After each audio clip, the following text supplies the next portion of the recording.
Welcome to Marine Learn, practical knowledge and training for maritime professionals. Hit the bell button, subscribe, and like the video so we keep bringing valuable content to you. Modern industrial automation runs continuously on electrical decisions. Every valve, motor, and conveyor belt is controlled by a system asking simple true or false questions. The hardware making those decisions relies on a highly specific language, programmable logic controllers, or PLCs, driven by digital logic gates and written in a format known as ladder logic. Here we see an array of physical control relays and the dense wiring that connects them. Ladder diagrams are specialized schematics designed strictly to document this kind of complex industrial control logic in a readable way. Instead of manually rewiring hundreds of physical relays every time a manufacturing process changes, engineers use ladder logic to translate those hardwired electrical connections into programmable binary code. Understanding how this translation works from physical wire to digital instruction is the first required step to troubleshooting any automated machine. This diagram illustrates the basic architecture. It gets the name ladder logic because the schematic physically resembles a ladder. The two vertical rails represent the power supply. The left rail, L1, carries the voltage. The right, L2, is the grounded neutral conductor. This schematic shows the actual equivalent electrical circuit. In an industrial plant, a step-down transformer like this converts a 480-volt power source down to 120 volts AC for the control circuitry. In standard ladder diagrams, that actual power source is intentionally omitted for simplicity. Between the rails are horizontal lines, called rungs. Each represents a control circuit connecting an input to an output. The absolute rule of execution: power only flows from L1 to the output if the logical conditions on that rung are met. These diagrams function as live, binary maps, tracing the precise path of electrical signals through the machine as logic conditions change. To build those conditions, the system relies on physical switches. The most common is the normally open contact.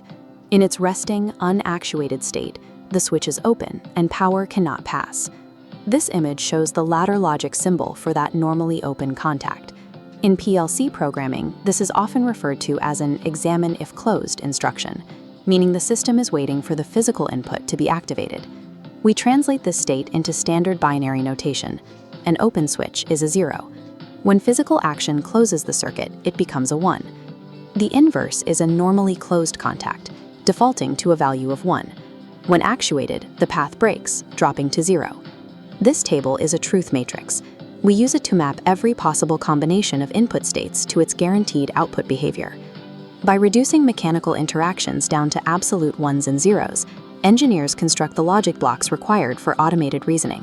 This diagram shows two normally open contacts wired in series, forming an AND gate. The signal passes through A and B sequentially. On the truth table, the output achieves a state of 1 only if input A and input B are both closed. This configuration ensures a machine will activate only when multiple specific conditions are verified at the exact same time, like requiring an operator to have both hands on two separate buttons before a hydraulic press can lower. This animated diagram shows an OR gate, created by wiring contacts in parallel, stacking them vertically to provide alternate signal paths. The OR truth table dictates that the output becomes 1 if either input A or input B is activated. These wiring choices dictate architecture.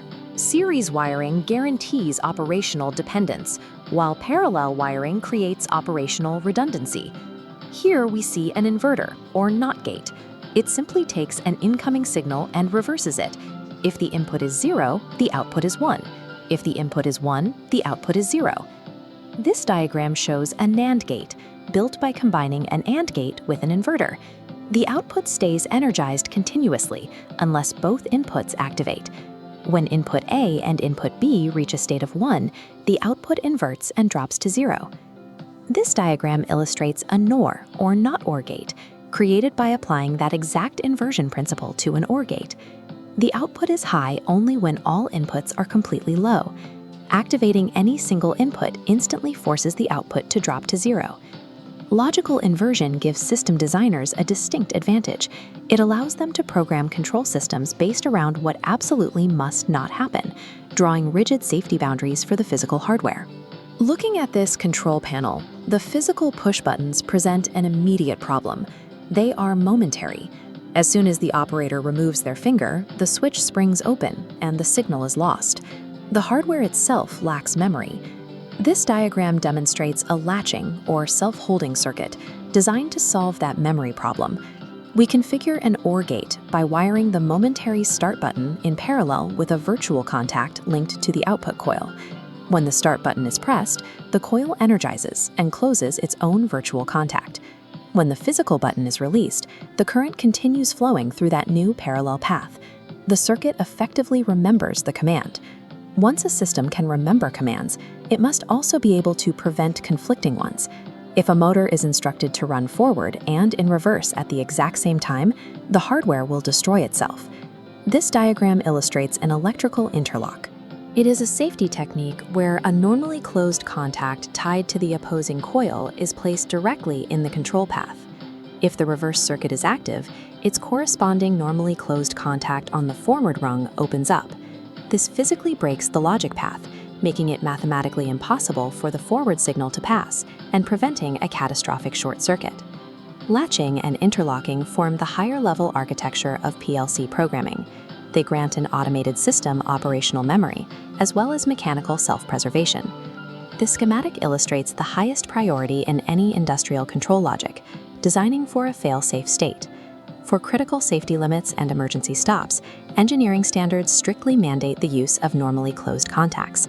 The circuit must actively hold the voltage to keep the machine running. If a common hardware fault occurs, like a severed wire or total power loss, the circuit physically opens. The voltage drops to zero, and the system automatically defaults to a safe mode. If a normally open contact were used for that emergency stop, a severed wire would result in a silent failure. The operator would hit the emergency button, but with the wire already broken, no signal would ever reach the controller to stop the machine. Ladder logic operates as a visual map that forces the chaotic nature of physical hardware to obey strict binary safety rules. By mastering these electrical states, combinatorial gates, and fail-safe architectures, operators can confidently command the core decision-making systems that drive modern industry.